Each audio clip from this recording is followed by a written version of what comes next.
नमस्कार, मैं doctor Ramniwas Sharma Raman YouTube channel पर सभी लर्नर्स का, सभी व्यूअर्स का कॉम्पिटिटिव सेशन साइंस और टेक्नोलॉजी का लेकर के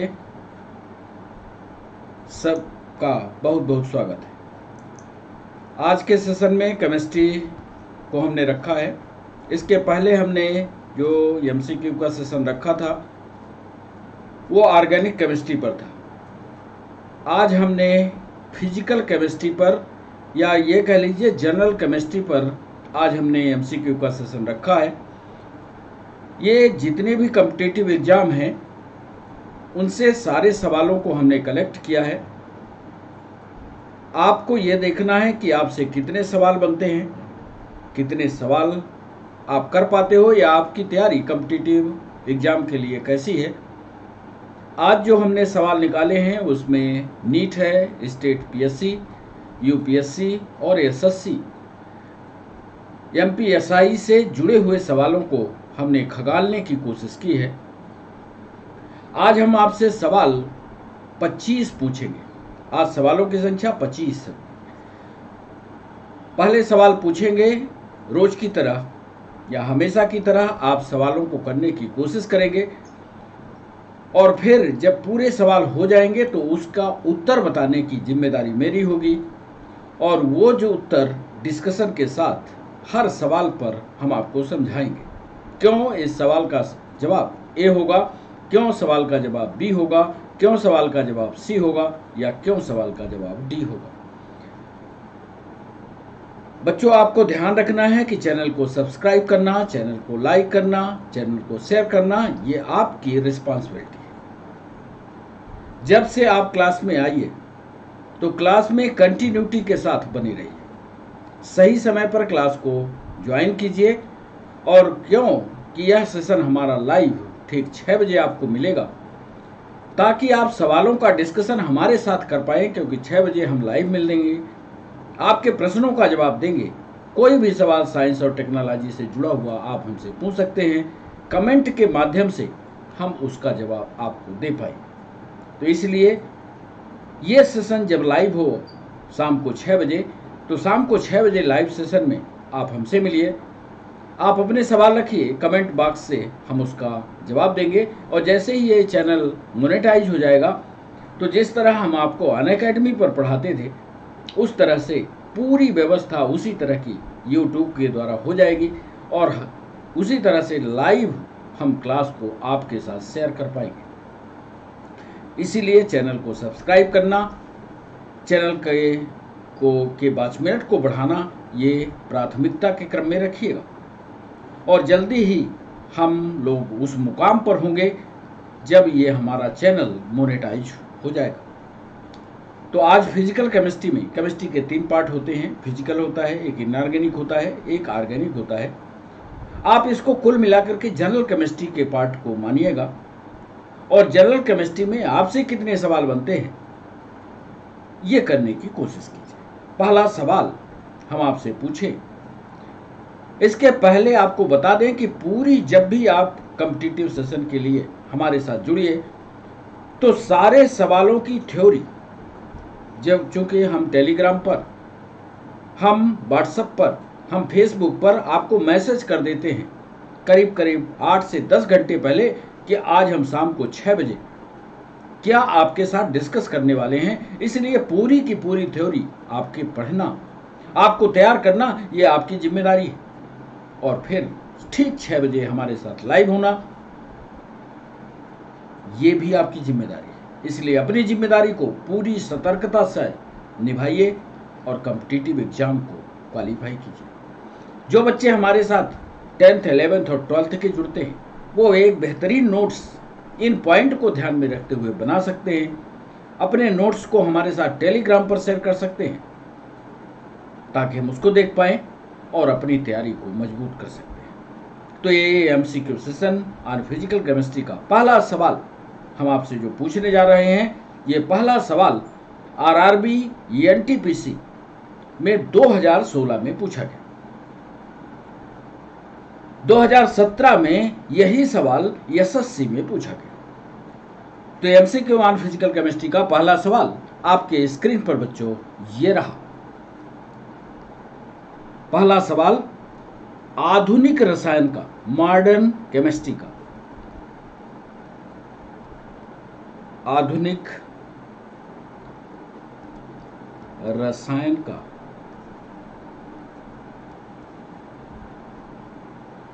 जनक किसे माना जाता है?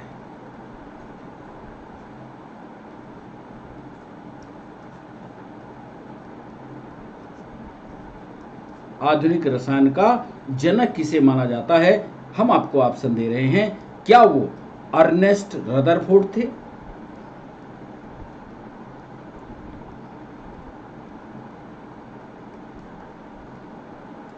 बी ऑप्शन दे रहे हैं, क्या वो ओटो हान थे?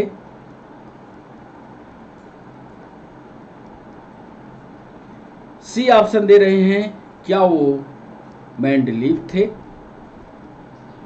और डी ऑप्शन दे रहे हैं, क्या वो एंटोनी लेवोजियर थे?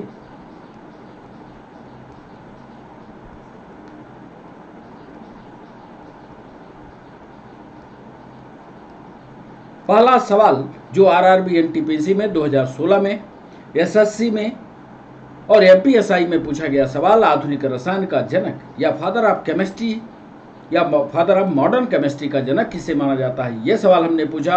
ऑप्शन दिया आपको, अर्नेस्ट रदरफोर्ड होंगे, ऑटो हान होंगे, मेंडलीव होंगे, एंटोनी लेवोजियर होंगे। आप एक कॉपी पर अपने उत्तर को टिक कीजिएगा और फिर जब सारे 25 के 25 सवाल हम कर पाएंगे, पढ़ा देंगे, पूछ लेंगे आपसे, तो इसका उत्तर आपको बताएंगे। तो ये था हमारा पहला सवाल। अब बच्चों दूसरा सवाल आपके स्क्रीन पर ये रहा। द्रव्य, द्रव की बात नहीं कर रहे हैं, द्रव्य, द्रव्य यानी मैटर की बात कर रहे हैं। सोच समझकर जवाब करिएगा। द्रव्य की अवस्थाओं की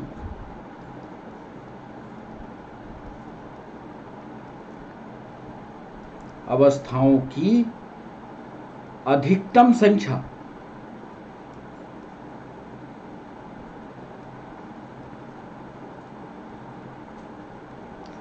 संख्या क्या है?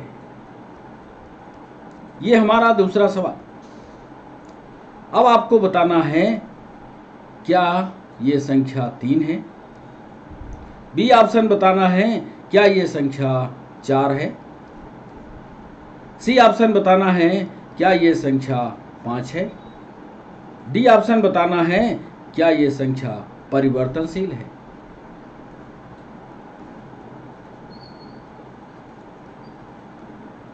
और आजकल अग्निवीरों की भर्ती हो रही है। यह परीक्षा में, सीटीएस की परीक्षा में 2017 में सवाल पूछा गया था कि द्रव्य की अवस्थाओं अधिकतम संख्या क्या है? क्या 3 है, क्या 4 है, क्या 5 है, परिवर्तनशील है? आप कमेंट बॉक्स में हमको बताइएगा वो कौन कौन सी अवस्थाएं हैं जिसके आधार पर आप इसको 3 कहेंगे, जिसके अवस्थाओं के आधार पर आप 4 कहेंगे, जिसके अवस्थाओं के आधार पर 5 कहेंगे, या आप कहेंगे परिवर्तनशील है। तो ये था हमारा दूसरा सवाल। आइए तीसरा सवाल आपके स्क्रीन पर यह रहा, सामान्यतया,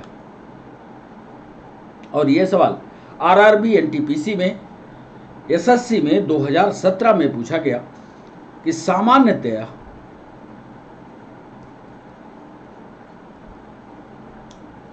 द्रव्य की अवस्थाओं के, द्रव्य फिर लिख रहे हैं, द्रव्य यानी मैटर, द्रव्य की अवस्थाओं के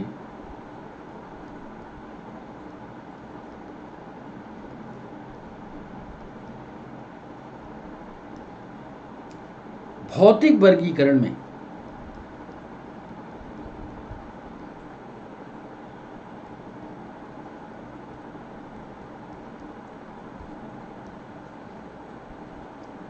अवस्था शामिल नहीं होती।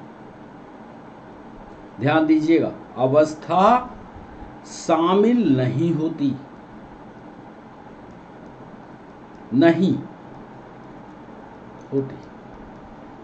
कौन सी अवस्था है जो स्टेट शामिल नहीं की जाती? पहला आपको बताना है, क्या वो कोलाइडल है? कोलाइडल स्टेट है।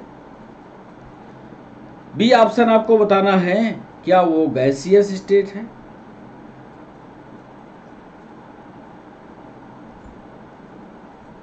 गैसीय अवस्था है। सी ऑप्शन आपको बताना है क्या वो लिक्विड स्टेट है। और डी ऑप्शन बताना है क्या वो सॉलिड स्टेट है।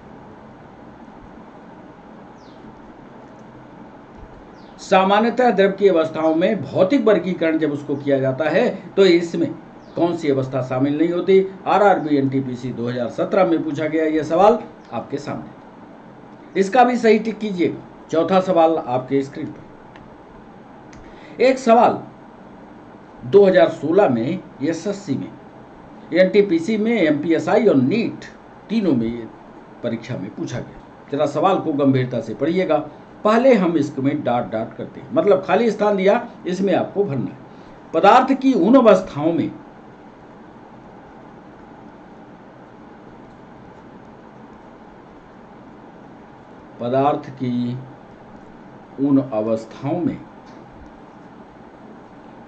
एक है जो बहुत ही कम घनत्व वाली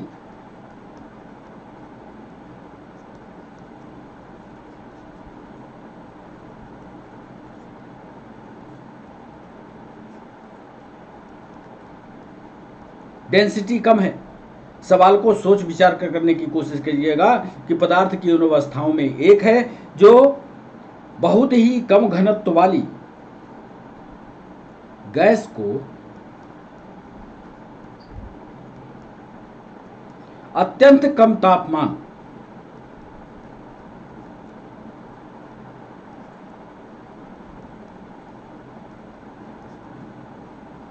के तहत ठंडा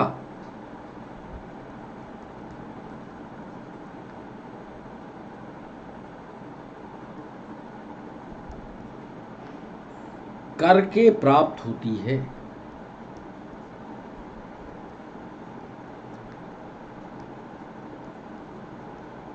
करिए जवाब। ए ऑप्शन दे रहे हैं क्या वो प्लाज्मा है।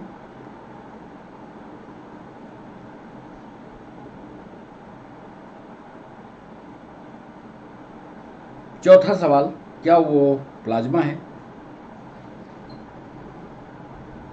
बी ऑप्शन दे रहे हैं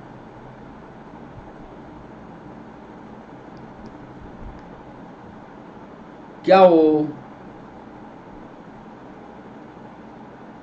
सॉलिड है। सी ऑप्शन दे रहे हैं क्या वो बोस आइंस्टाइन स्टेट है।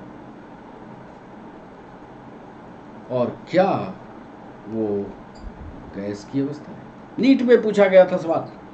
पदार्थ की उन अवस्थाओं में से एक है जो बहुत ही कम घनत्व वाली गैस को अत्यंत कम तापमान के तहत ठंडा करने से प्राप्त होता है। क्या वो प्लाज्मा है, क्या वो ठोस है, क्या वो बोस आइंस्टीन स्टेट है, या क्या वो गैस की अवस्था है। तो ये था चौथा सवाल आपके स्क्रीन पर। अब आ रहा है पांचवा सवाल। ये सवाल आरआरबी एनटीपीसी 2017 में, एसएससी 2018 में ये सवाल पूछा गया विज्ञान के संदर्भ में।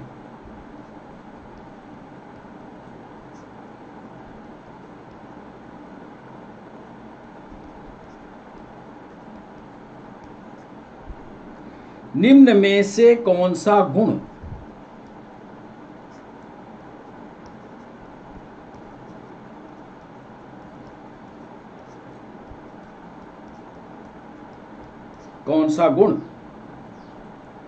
मिश्रण का नहीं है।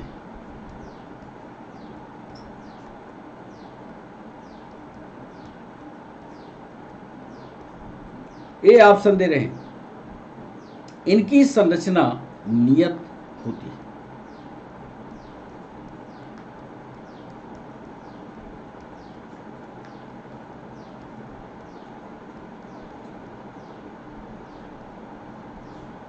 इनकी संरचना, दे हैव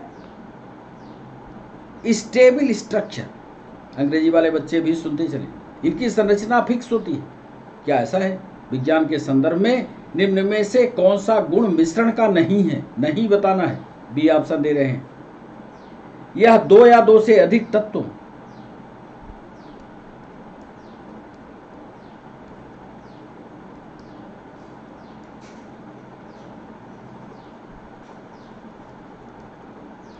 यह दो या दो से अधिक तत्वों अथवा यौगिकों के द्वारा बनता है।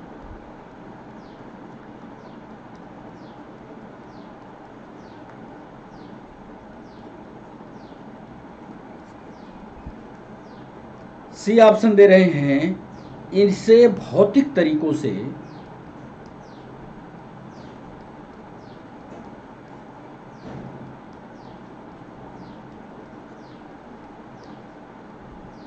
अलग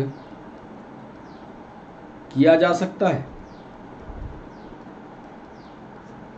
और डी ऑप्शन दे रहे हैं, किसी मिश्रण के घटक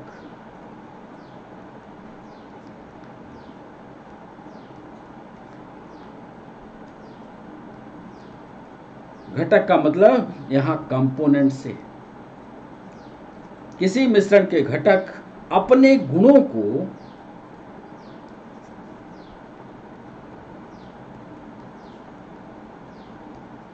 बनाए रखते हैं। सवाल को ईमानदारी से पढ़िएगा, इसके बाद जवाब करिएगा। हमने पूछा है कि मिश्रण का गुण नहीं है, नहीं, बार बार बोल रहे हैं, नहीं, इनकी संरचना नियत होती है, यह दो या दो से अधिक तत्वों अथवा यौगिकों के द्वारा बनता है, इसे भौतिक तरीकों से अलग किया जा सकता है, किसी मिश्रण के घटक अपने गुणों को बनाए रखते हैं। आपके स्क्रीन पर आ गया छठवां सवाल। निम्नलिखित में से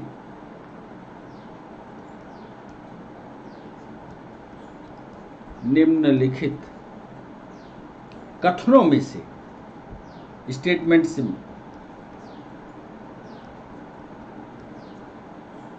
कौन सा कथन सत्य है?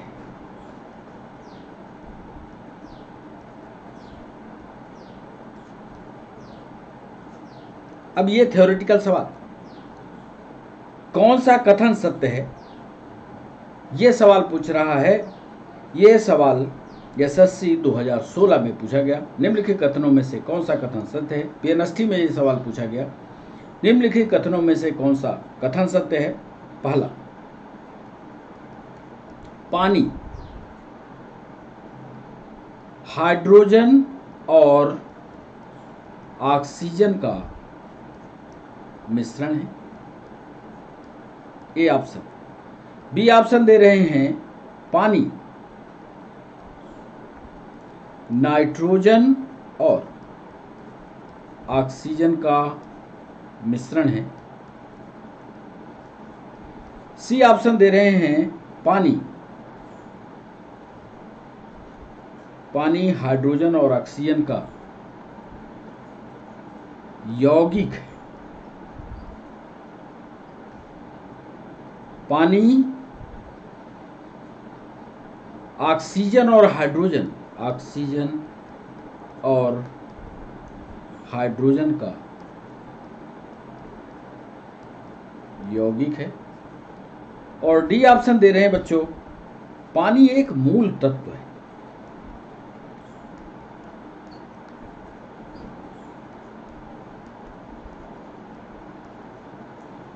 सवाल को समझिएगा। निम्नलिखित कथनों में से कौन सा कथन सत्य है?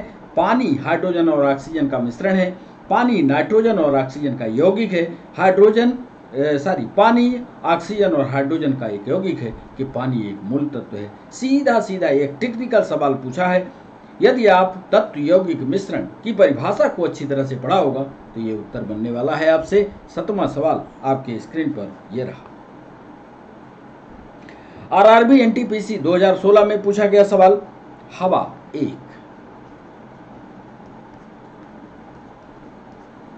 डैश डैश डैश क्या है भाई? क्या यह प्योर मिक्सचर है, शुद्ध मिश्रण है क्या? बी ऑप्शन दे रहे हैं, क्या यह ओनली मिक्सचर ऑफ कंपाउंड है?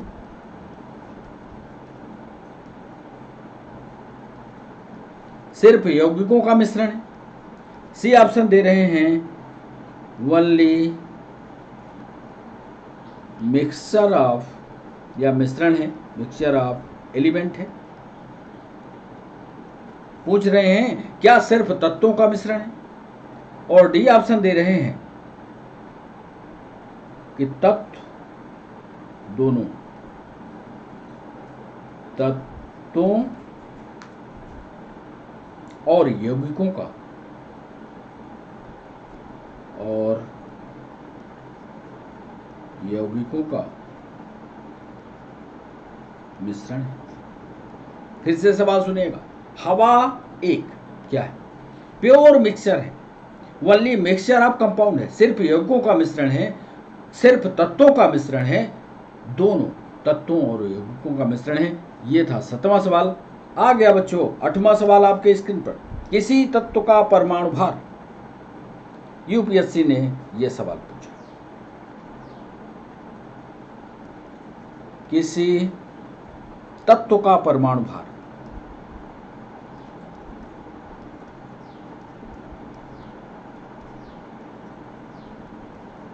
परमाणु भार का यहां मतलब है एटॉमिक वेट।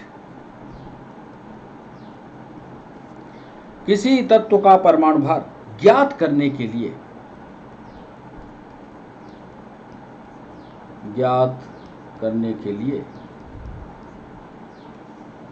निम्नलिखित में से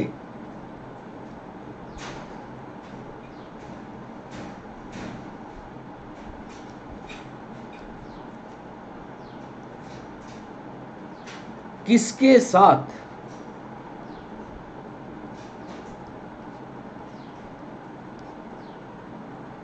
उस तत्व के परमाणु भार की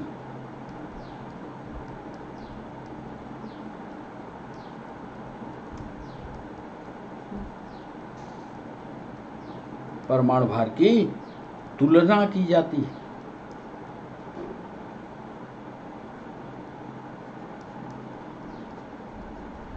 हमने सवाल पूछा है किसी तत्व का परमाणु भार ज्ञात करने के लिए निम्नलिखित में से किसके साथ उस तत्व के परमाणु भार की तुलना की जाती है। बताना जरा, क्या वो तत्व ऑक्सीजन है? क्या वो तत्व नाइट्रोजन है? क्या वो तत्व हाइड्रोजन है? या डी पूछ रहे हैं क्या वो तत्व कार्बन है? 8वां सवाल अब आपके स्क्रीन पर आ रहा 9वां सवाल। 9वां सवाल, विश्व का प्रत्येक पदार्थ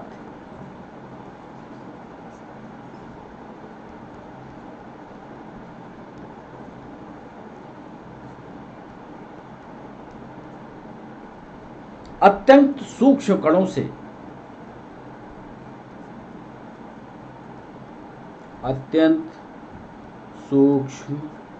से मिलकर बना होता है।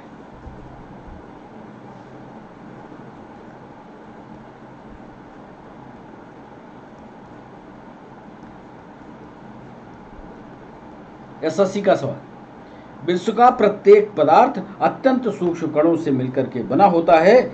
यह सर्वप्रथम पीएनएसटी ने पूछा है, यह सर्वप्रथम किसने कहा? ये ऑप्शन दे रहे हैं, क्या वो कहने वाला वैज्ञानिक डाल्टन है? क्या वो कहने वाला वैज्ञानिक कणाद है?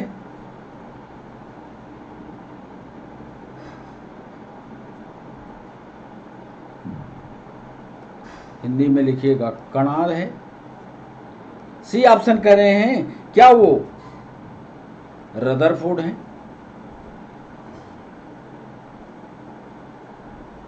और डी ऑप्शन दे रहे हैं, क्या वो एवोगैड्रो हैं? विश्व का प्रत्येक पदार्थ अत्यंत सूक्ष्म कणों से मिलकर के बनता है, यह सर्वप्रथम किसने कहा? पीएनएसटी में सवाल पूछा गया। क्या वो डाल्टन है? क्या वो कणाद है? क्या वो रदरफोर्ड हैं? क्या वो एवोगैड्रो हैं? आपके स्क्रीन पर 10वां सवाल, निम्नलिखित में से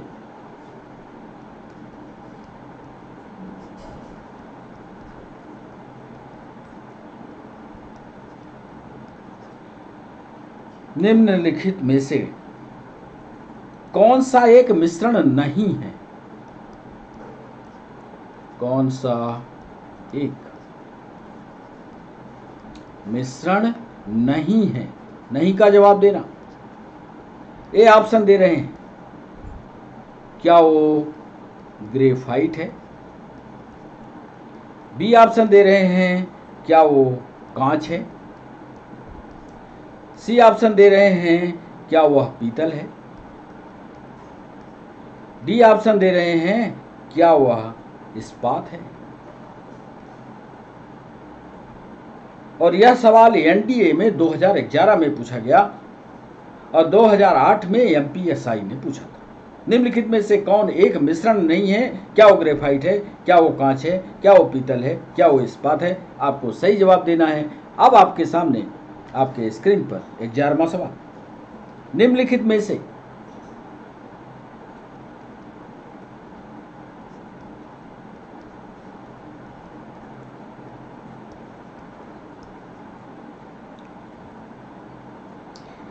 रासायनिक यौगिक कौन सा है?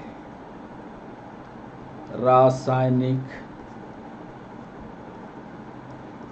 यौगिक कौन सा है? निम्नलिखित में से केमिकल कंपाउंड कौन सा है? प्रश्न को पढ़िएगा तब जवाब कीजिए।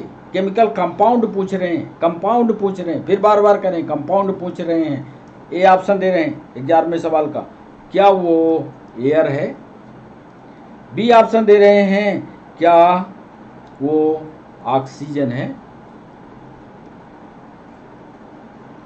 सी ऑप्शन दे रहे हैं, क्या वो अमोनिया है?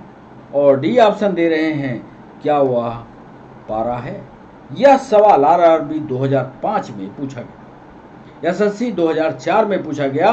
निम्नलिखित में से रासायनिक यौगिक कौन सा है? क्या वो एयर है, क्या वो ऑक्सीजन है, क्या वो अमोनिया है, क्या वो पारा है? आपके स्क्रीन पर 12वां सवाल, पदार्थ का परमाणविक सिद्धांत। पदार्थ का परमाणविक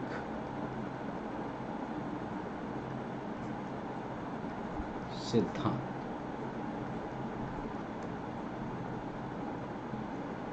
सर्वप्रथम किसने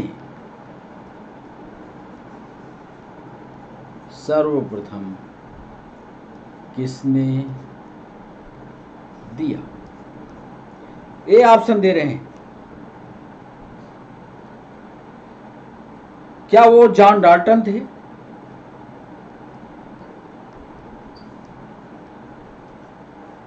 बी ऑप्शन दे रहे हैं, क्या वो रदरफोर्ड थे?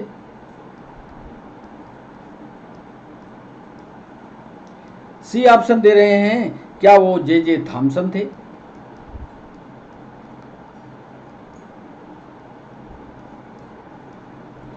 और डी ऑप्शन दे रहे हैं, क्या वो नील्स बोर थे?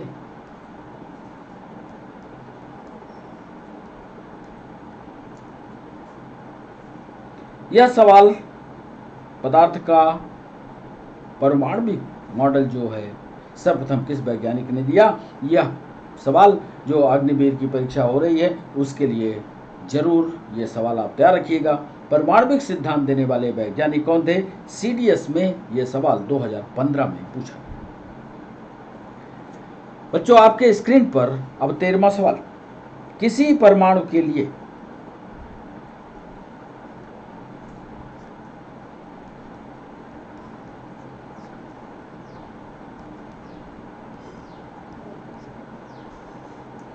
Plum pudding model, plum pudding model जरूर आपने थ्योरी ये पढ़ी होगी, नहीं पढ़ी होगी तो अनअकैडमी के प्लेटफॉर्म से हमने बहुत अच्छा चित्र बना करके आपको समझाया था।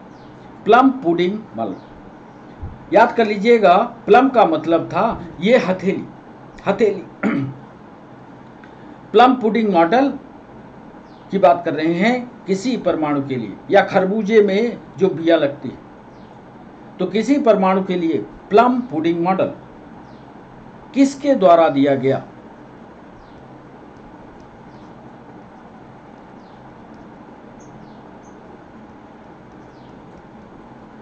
MPSI ने पूछा सवाल, CDS 2017 ने पूछा, मध्य प्रदेश PSC ने अभी पूछा। परमाणु के लिए प्लम पुडिंग मॉडल किसके द्वारा दिया गया? आप बताइएगा वो वैज्ञानिक का नाम। एंटोनियो लेबोजियर या सिर्फ लेबोजियर लिख लीजिए। बी ऑप्शन दे रहे हैं, क्या वो थॉमसन थे? सी ऑप्शन दे रहे हैं, क्या वो रदरफोर्ड थे? और डी ऑप्शन दे रहे हैं, क्या वो रॉबर्ट बायल थे? प्लम पुडिंग मॉडल देने वाले वैज्ञानिक का नाम आपको बताना है। 13वें सवाल, क्या वो लेबोजियर थे, क्या वो थॉमसन थे, क्या वो रदरफोर्ड थे, क्या वो रॉबर्ट बायल थे? बच्चों आपके स्क्रीन पर अब 14वां सवाल, एक परमाणु के या एक एटम के, सोच समझकर जवाब कीजिएगा, एक एटम के 3 आधारभूत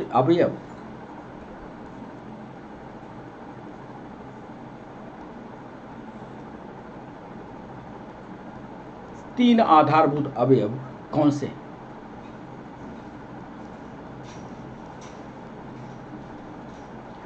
किसी एटम के 3 आधारभूत या बेसिक कंपोनेंट कौन कौन से हैं, ये हमारा सवाल है। SSC 2013 का ये सवाल क्या आपसे बनता है?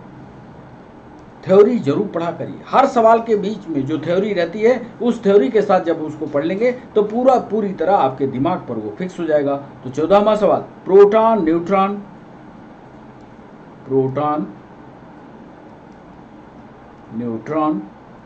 And ion. बी ऑप्शन दे रहे हैं, प्रोटॉन, न्यूट्रॉन और इलेक्ट्रॉन।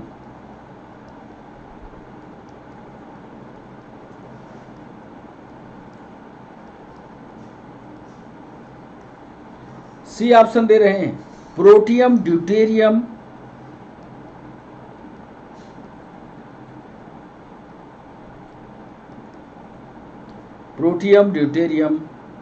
And tritium.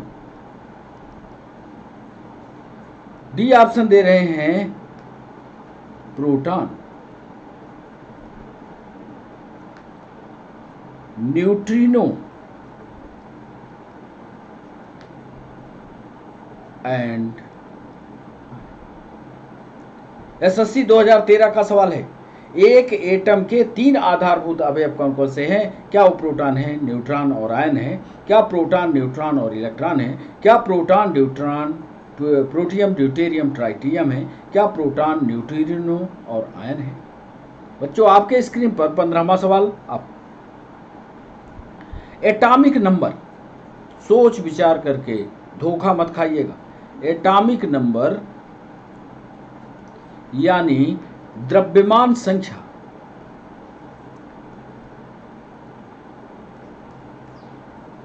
ये SSC 2015 का सवाल है। एटॉमिक नंबर या द्रव्यमान संख्या किसका योग है?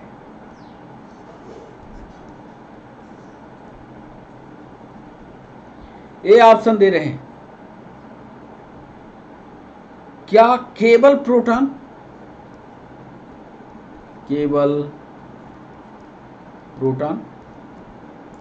बी ऑप्शन दे रहे हैं, प्रोटॉन और न्यूट्रॉन,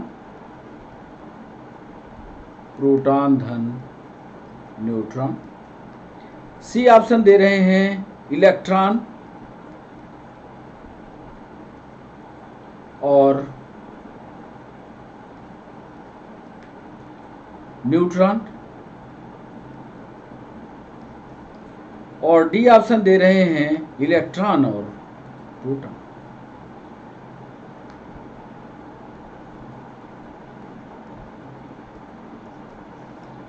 एटॉमिक नंबर यानी द्रव्यमान संख्या किसका योग है? केवल प्रोटॉन का है। प्रोटॉन और न्यूट्रॉन का योग है। इलेक्ट्रॉन और न्यूट्रॉन का योग है। इलेक्ट्रॉन और प्रोटॉन का योग है। इसका जब हम उत्तर बताएंगे तो आपको समझाएंगे भी। तो ये था हमारा 15वां सवाल। बच्चों आपके स्क्रीन पर 16वां सवाल, निम्नलिखित में से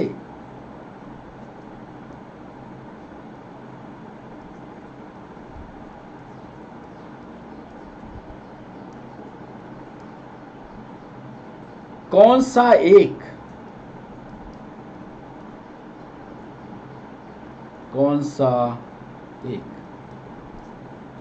न्यूक्लियन नहीं है, न्यूक्लियन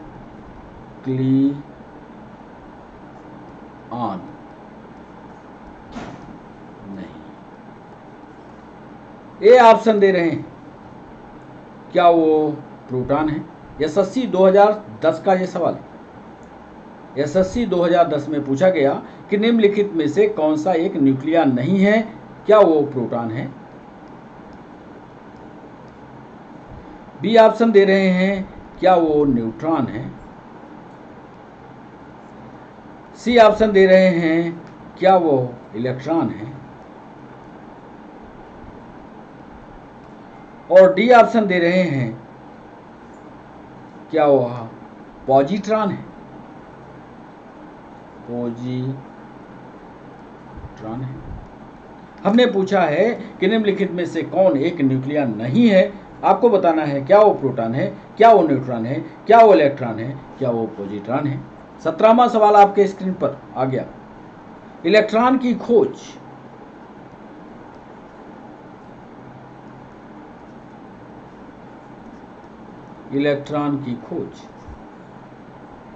किसने की थी?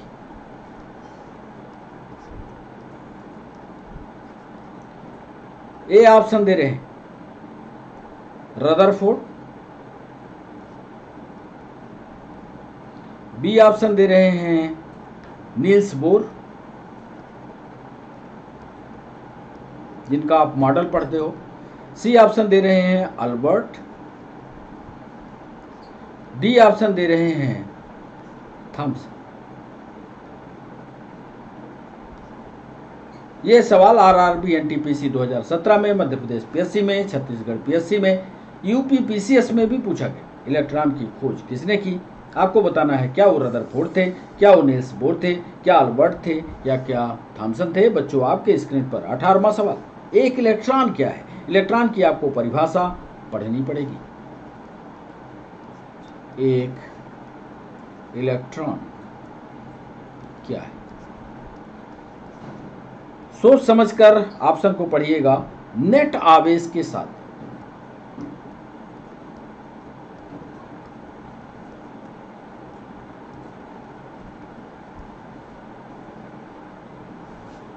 एक उप परमाणविक कण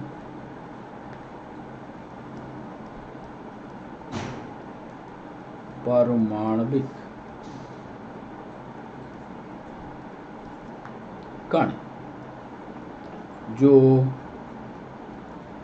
उदासीन है। बी ऑप्शन दे रहे हैं, नेट आवेश के साथ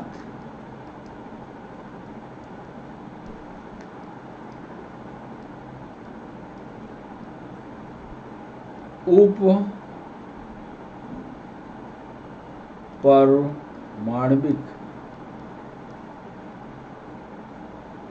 परमाणविक कण जो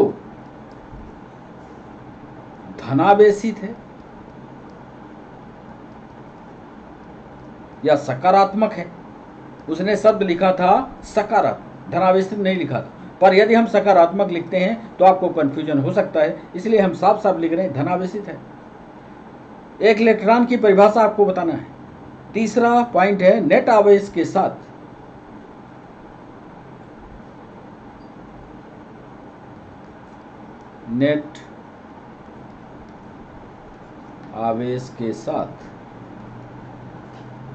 एक उप परमाणविक कण जो ऋणावेशित है। और डी ऑप्शन दे रहे हैं, नेट आवेश के साथ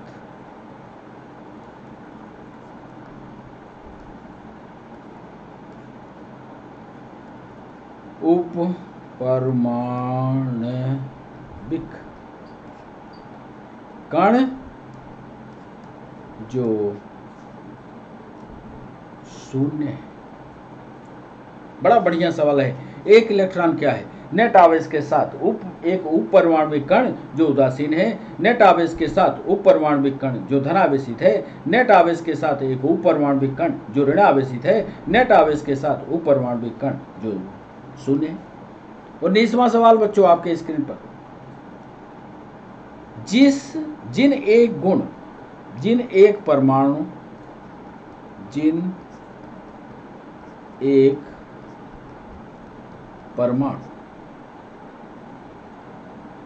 में सामान्य उप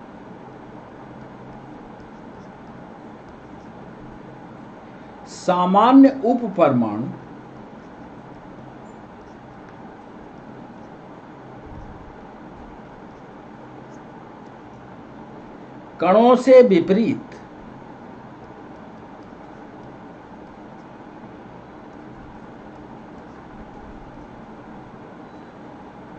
कणों से विपरीत गुण होते हैं,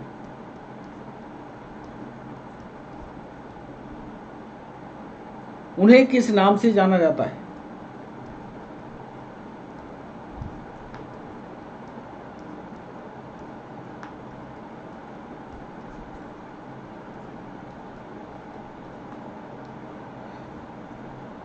जिन एक परमाणु कणों में समान उप परमाणु कणों से विपरीत गुण होते हैं, उन्हें किस नाम से जाना जाता है? ऑप्शन दे रहे हैं। क्या वो पॉजिट्रॉन है? बी ऑप्शन दे रहे हैं, क्या वह प्रतिकण है? 19वां सवाल, और क्या वो फोटॉन है?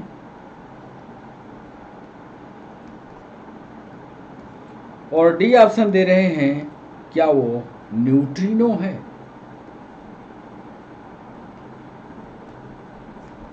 जिन्होंने इन सब की थ्योरी पढ़ी होगी वही जवाब करेंगे। किसी एक परमाणु कणों में सामान्य उप परमाणु कणों से विपरीत गुण होते हैं, उन्हें किस नाम से जाना जाता है? पॉजिट्रॉन है, प्रतिकण है, फोटॉन है या न्यूट्रिनो है? बच्चों 20वां सवाल आपके स्क्रीन पर यह रहा, इलेक्ट्रॉन का एंटी पार्टिकल क्या है?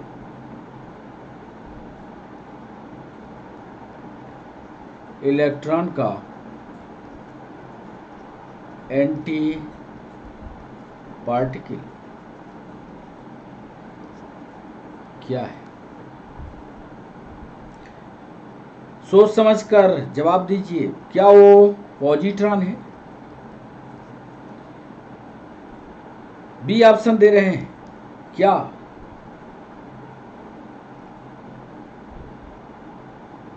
प्रोटॉन है?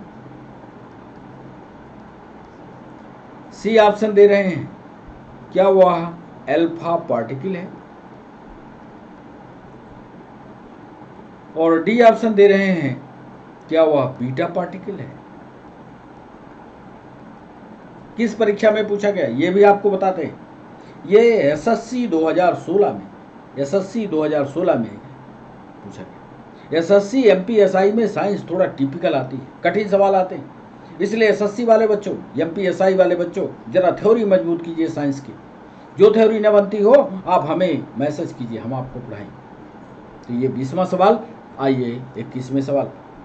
जैसा कि हमने कहा है आज कुल सवालों की संख्या 25 होगी और फिर इसका उत्तर और डिस्कशन भी करेंगे। 21वां सवाल, किसी पदार्थ में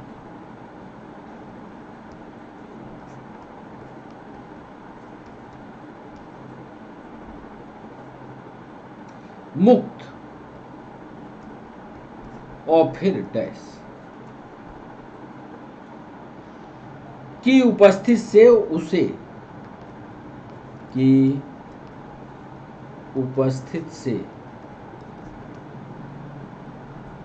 उसे विद्युत का सुचालक बनाती है। उसे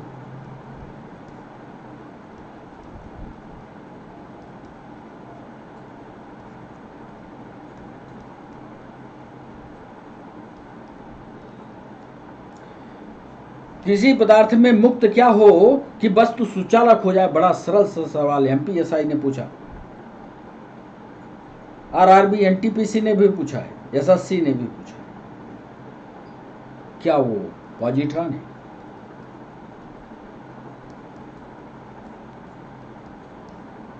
इक्कीसवां सवाल, क्या वो इलेक्ट्रॉन है?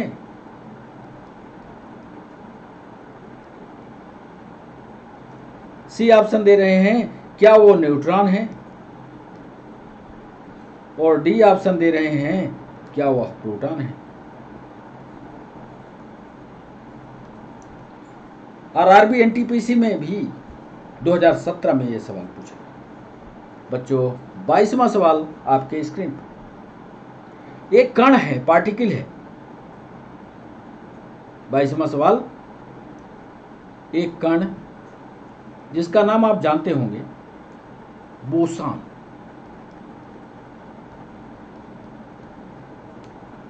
नाम का संबंध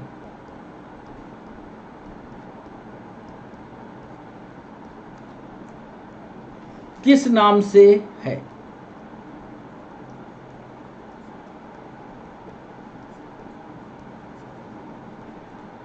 ए ऑप्शन दे रहे हैं, जेसी बोस,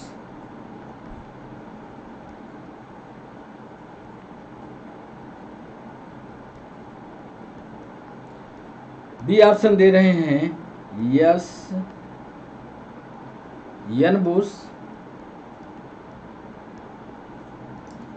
सी ऑप्शन दे रहे हैं न्यूटन, या डी ऑप्शन दे रहे हैं आइंस्टीन।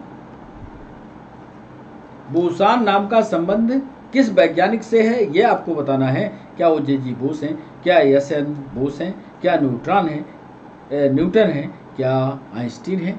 23वां सवाल आपके स्क्रीन पर, कण बोसॉन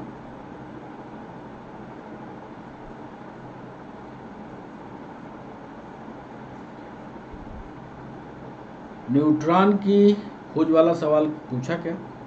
नहीं पूछा। 23वां सवाल, न्यूट्रॉन की खोज किसने की?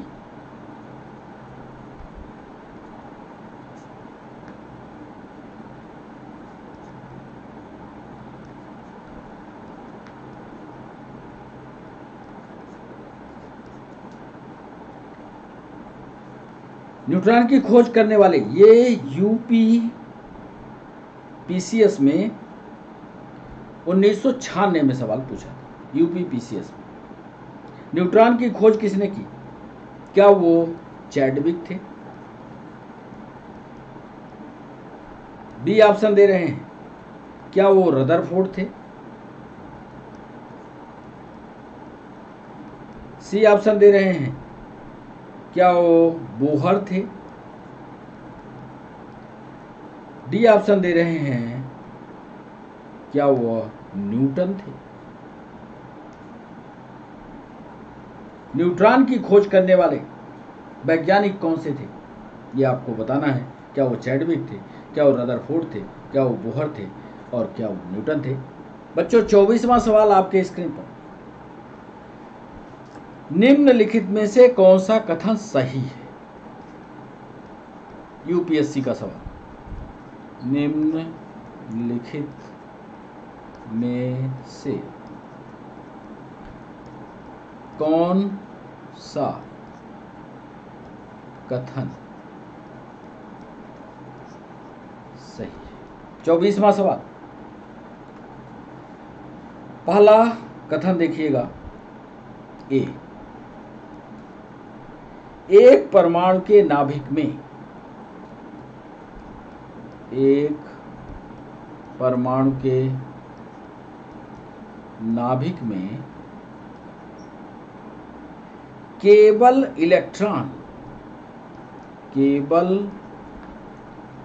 इलेक्ट्रॉन पाए जाते हैं। बी ऑप्शन दे रहे हैं, एक परमाणु के नाभिक में इलेक्ट्रॉन और प्रोटॉन पाए जाते हैं।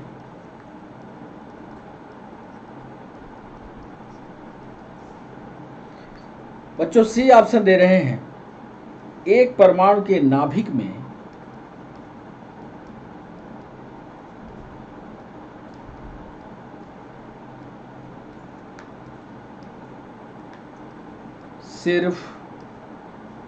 एक परमाणु के नाभिक में सिर्फ न्यूट्रॉन पाए जाते हैं।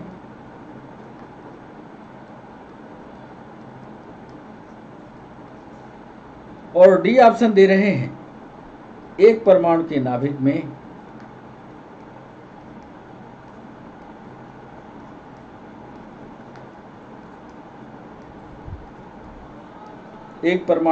में प्रोटॉन और न्यूट्रॉन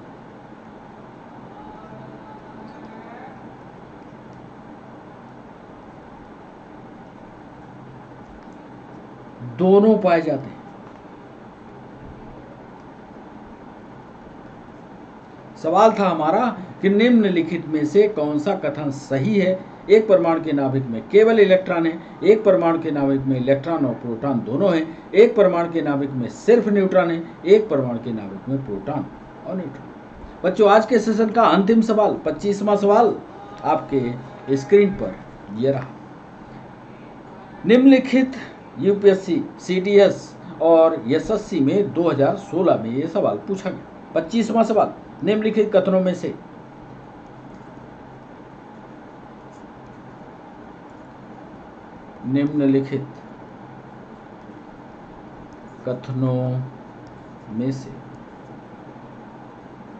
कौन सा एक सही नहीं है?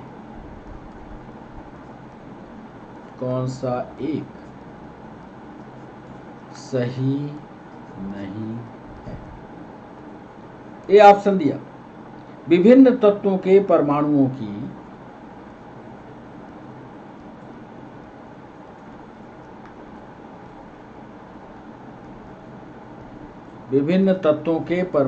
की द्रव्यमान संख्या एटॉमिक नंबर समान हो सकती है। थ्योरी भी मजबूत करते चलो। बी ऑप्शन दे रहे हैं, किसी तत्व के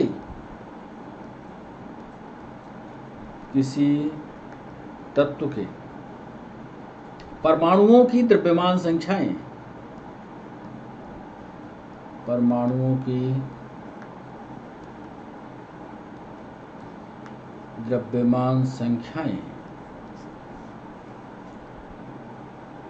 भिन्न भिन्न हो सकती हैं।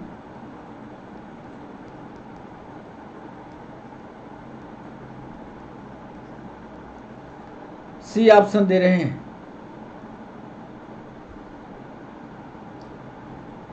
किसी तत्व के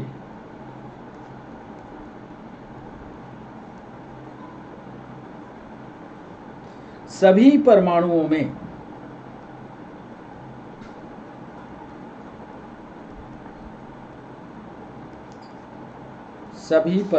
में प्रोटॉन की संख्या समान होती है।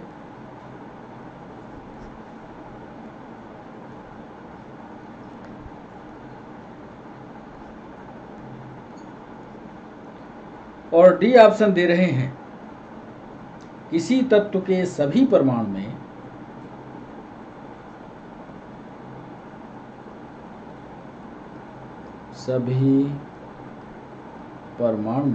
किसी तत्व के सभी परमाणु में न्यूट्रॉन की संख्या या न्यूट्रॉनों की संख्या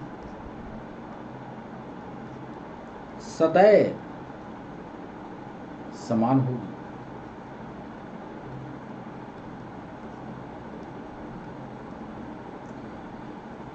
सेशन का अंतिम सवाल हमने आपसे पूछा, यूपीएससी में पूछा गया, सीडीएस 2016 में पूछा गया कि निम्नलिखित कथनों में से कौन सा एक सही कथन है। विभिन्न तत्वों के परमाणुओं में एटॉमिक नंबर समान हो सकता है, किसी तत्व के परमाणुओं की द्रव्यमान संख्याएं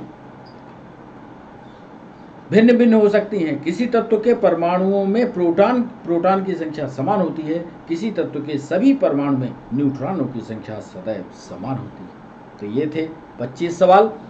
अब बच्चों बारी है एक एक सवाल का उत्तर बताने की और आपसे डिस्कस करने की। तो सीधे हम पहले सवाल पर चलते हैं और पहला सवाल जो हमारा था उसमें हमने पूछा था कि आधुनिक रसायन का जनक कौन है। पहले सवाल पर हमने पूछा कि आधुनिक रसायन का जनक किसे माना जाता है। इसका उत्तर आपने किया होगा। जरा देखिए कि आपने इसका सही जवाब किया कि एंटोनी लेवोजियर नामक वैज्ञानिक को मॉडर्न केमिस्ट्री का पिता कहा जाता है। एंटोनी लेवोजियर मॉडर्न रसायनज्ञ हैं, मॉडर्न रसायनज्ञ के ये पिता कहे जाते हैं। दूसरा सवाल, मैटर की अवस्थाओं की अधिकतम संख्या कितनी होती है। तो आज से समझ लेना कि मैटर के अवस्थाओं की संख्या कुल मिलाकर के, अभी तक तो ठोस द्रव गैस पढ़ते आए थे बच्चों, आज से समझ लेना मैटर के अवस्थाओं की अधिकतम संख्या अब 5 होती है। किसी दिन मैटर को थ्योरेटिकल आपके साथ डिस्कस करेंगे और फिर आपको बताएंगे। तो दूसरा सवाल हमारा 5 अवस्थाओं वाला। तीसरा सवाल, सामान्यतः मैटर की अवस्थाओं के भौतिक वर्गीकरण में अवस्था शामिल नहीं होगी। ये हमारा तीसरा सवाल था। तो सब अवस्था शामिल होती है, ठोस द्रव और गैस शामिल होती है, कोलाइडल स्टेट शामिल नहीं होती। इसलिए इसका सही जवाब होगा ए। डैश डैश डैश पदार्थ की उन अवस्थाओं में से एक है जो बहुत ही कम घनत्व वाली गैस को अत्यंत कम तापमान के साथ ठंडा करने पर प्राप्त होती है। जो चौथा सवाल है उसका वो अवस्था है बोस आइंस्टीन स्टेट। इसकी थ्योरी भी आपने पढ़ी होगी, नहीं पढ़ा होगा तो अनअकैडमी का वो लेक्चर जो फ्री लाइव क्लास थी उसमें ये पढ़ा हुआ है, बोस आइंस्टीन स्टेट, इसको पढ़ लीजिएगा। 5वां सवाल, विज्ञान के संदर्भ में निम्न में से कौन सा गुण मिश्रण का नहीं है। 5वां सवाल पूछा हमने और इसकी संरचना नियत होती है। ये तो भैया यौगिक का हो सकता है, तत्व का हो सकता है, यही नहीं है। ये उत्तर इसका ये सही होगा। 6वां सवाल, निम्नलिखित कथनों में से कौन सा कथन सत्य है। इनमें 6वें सवाल पर आप जानते हैं कि पानी एक यौगिक है। पानी यौगिक है तो 2 चीज़ों से मिलकर के बनता है, ऑक्सीजन और हाइड्रोजन से, इसलिए इसका सी सही है। थोड़ा सा दिमाग लगाना है या थोड़ा थोड़ा आप दिमाग लगा करके, थ्योरी आपकी मजबूत है तो आप समझना केमिस्ट्री का कोई भी सवाल आप कर पाओगे। हवा एक। 7वां सवाल बच्चों आपको बता दें कि हवा जो होती है तत्व और यौगिक दोनों का मिश्रण है। इसको पढ़ाएंगे, केमिकल स्ट्रक्चर के बारे में आपको बताएंगे, तत्वों और यौगिकों का मिश्रण कैसे है ये भी इसका अलग से लेक्चर बना करके आपको पढ़ाएंगे। 8वां सवाल था, किसी तत्व का परमाणु भार ज्ञात करने के लिए निम्नलिखित में से किसके साथ उस तत्व के परमाणु भार की तुलना की जाती है। 8वां सवाल, और वो तत्व किस तत्व के परमाणु भार से। ज़्यादातर बच्चे जब इसको हम ऑफलाइन में पूछे थे तो ज़्यादातर बच्चे कार्बन पर चले गए थे। बच्चों कार्बन पर मत जाना, इसका सही जवाब है हाइड्रोजन। 8वां सवाल, हाइड्रोजन के साथ उसके परमाणु भार को कंपेयर करते हैं। बच्चों 9वां सवाल था हमारा, विश्व का प्रत्येक पदार्थ अत्यंत सूक्ष्म कणों से मिलकर बना होता है और सर्वप्रथम ये कहने वाले वैज्ञानिक ऋषि थे और वो ऋषि का नाम था बच्चों कणाद। हिस्टोरिकल बैकग्राउंड देखिएगा, विज्ञान का तब आविष्कार भी नहीं हुआ था, तभी हमारे ऋषि मुनियों ने बता दिया था कि विश्व का प्रत्येक पदार्थ अत्यंत सूक्ष्म कणों से। हिस्टोरिकल बैकग्राउंड पढ़ना केमिस्ट्री की बड़ी इंटरेस्टिंग है, बड़ा मजा आएगा। कणाद ने पहले ही कह दिया था, ऋषि थे। तो ये था 9वां सवाल। 10वें सवाल पर चल रहे हैं, निम्नलिखित में से कौन सा एक मिश्रण नहीं है। तो 10वें में मिश्रण ग्रेफाइट नहीं। तब तो यौगिक मिश्रण के चैप्टर को पूरी तरह से याद कर लेना और यदि नहीं समझ में आता तो हमें मैसेज करना, उसकी हम थ्योरेटिकल वीडियो बना करके आपको सिखाएंगे। तो ये था 10वां सवाल। 11वें सवाल पर निम्नलिखित में से रासायनिक यौगिक कौन सा है। 11वां सवाल, तो रासायनिक यौगिक नाइट्रोजन और हाइड्रोजन एक निश्चित मात्रा में जब मिलते हैं, नाइट्रोजन का 1 परमाणु और हाइड्रोजन के 3 परमाणु जब मिलते हैं तो एक कंपाउंड का निर्माण होता है, इसलिए इसका उत्तर सी सही होगा। पदार्थ का परमाणविक सिद्धांत, एटॉमिक थ्योरी किसने दी थी? ये तो आपने रटा रटाया सवाल हमने पूछा था। तो 12वें सवाल में जॉन डाल्टन ने एटॉमिक थ्योरी दी थी। किसी परमाणु के लिए प्लम पुडिंग मॉडल आप को हमने अभी उदाहरण देते हुए बताया था कि गदेली में यदि आप खरबूजा क्या बोलते हैं उसको, कलिंदा को खाते होगे तो कलिंदा को जब काटते हो, बीज से काटते हो, तो बाकी लाल भाग में ऐसे उसके सीड्स धसे होते। ऐसे ही एक संरचना की व्याख्या की गई प्लम पुडिंग मॉडल में। फुर्सत में भी इसका भी वीडियो बनाएंगे। किसी परमाणु के लिए प्लम पुडिंग मॉडल क्या होता है कि जैसे हमारी ये हथेली है, हथेली में जगह जगह सीड डाल दिए जाए, ऐसे ही इलेक्ट्रॉन और प्रोटॉन का, धन आवेश और ऋण आवेश का विचरण होता है। तो ये सिद्धांत जो है किसके द्वारा दिया गया? 13वां सवाल था, और यह थॉमसन नामक वैज्ञानिक ने प्लम पुडिंग मॉडल को दिया। एक एटम के 3 आधारभूत अवयव कौन कौन से हैं? तो 14वें सवाल पर जब आप पहुंचेंगे तो आप जानते हैं कि आधारभूत अवयव प्रोटॉन है, न्यूट्रॉन है, इलेक्ट्रॉन है। एटॉमिक नंबर, द्रव्यमान संख्या किसका योग होती है? 15वां सवाल, प्रोटॉन और न्यूट्रॉन का योग, P+N बराबर AN। प्रोटॉन धन न्यूट्रॉन बराबर होता है एटॉमिक नंबर। तो याद कर लेना इसको, दोनों को जोड़ोगे एटॉमिक नंबर निकलेगा। 16वां सवाल था, निम्नलिखित में से कौन सा एक न्यूक्लियन नहीं है? 16वां सवाल, और न्यूक्लियन नहीं है जो न्यूक्लियस में होता है, दैट इज कॉल्ड न्यूक्लियन। क्या इलेक्ट्रॉन न्यूक्लियस में होता है? प्रोटॉन हो सकता है, न्यूट्रॉन हो सकता है, लेकिन इलेक्ट्रॉन बाहर चक्कर लगाता है, इसलिए न्यूक्लियन नहीं है। 17वां सवाल, इलेक्ट्रॉन की खोज किसने की थी? 17वां सवाल, इलेक्ट्रॉन की खोज करने वाले वैज्ञानिक का नाम थॉमसन। 18वां सवाल था, एक इलेक्ट्रॉन क्या है? तो एक इलेक्ट्रॉन को आप जानते हो, आप पूरा पढ़ो, उसका परिभाषा आपको याद हो जाएगी। तो एक इलेक्ट्रॉन नेट आवेश के साथ उपपरमाणुविक कण जो ऋण आवेशित है। बात को लंबी किया है, यूपीएससी में भी सवाल पूछा था, लिखा ज्यादा। यदि आपकी थ्योरी मजबूत होगी, कहीं से भी सवाल आएगा, आपसे बनेगा। 19वां सवाल, जिन एक परमाणु कणों में सामान्य उप परमाणु कणों से विपरीत गुण होते हैं वो क्या कहलाते हैं? 19वां सवाल, ये बी प्रतिकण। इसको थोड़ा समझना पड़ेगा, विपरीत है यहाँ लिखा, इसको थोड़ा समझो। जब तक थ्योरी नहीं पढ़ोगे तो प्रतिकण समझ में नहीं आएगा। उन्हें किस परमाणु कण में सामान्य उप परमाणु कणों से विपरीत गुण होता है तो वो प्रतिकण कहलाता है। जैसे एक कण हो गया, एक कण हो गया, इसमें मान लो पॉजिटिव है तो इसमें नेगेटिव होता है, तो ये कण कहलाता है, और इसके पास जो होता है ये प्रतिकण कहलाता है। इसके लिए भी अलग से वीडियो की जरूरत होगी, फिर हम इसको आपको समझाएंगे। 20वां सवाल, इलेक्ट्रॉन का एक एंटी पार्टिकल क्या है? इलेक्ट्रॉन का एंटी पार्टिकल क्या है? 20वां सवाल, और एंटी पार्टिकल पॉजिट्रॉन। ये तो कई किताबों में लिखा हुआ मिला है, क्यों है इसका डिस्कशन आप करना। 21वां सवाल, किसी पदार्थ में मुक्त डैश डैश की उपस्थिति से उसे विद्युत का सुचालक बनाती है। कौन सी ऐसी चीज है जो विद्युत का सुचालक बनाती है? 21वां सवाल, तो जब विद्युत का सुचालक बनाना होता है तो इलेक्ट्रॉन का मूवमेंट देखा जाता है, तो वो इलेक्ट्रॉन होंगे। 22वां सवाल, कण बोसान नाम का संबंध किस नाम से? 22वां सवाल, बोसान का नाम जेसी बोस से है कि एसएन बोस से?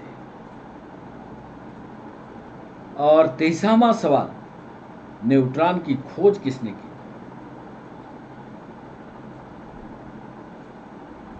तो न्यूट्रॉन की खोज करने वाले चैडविक थे,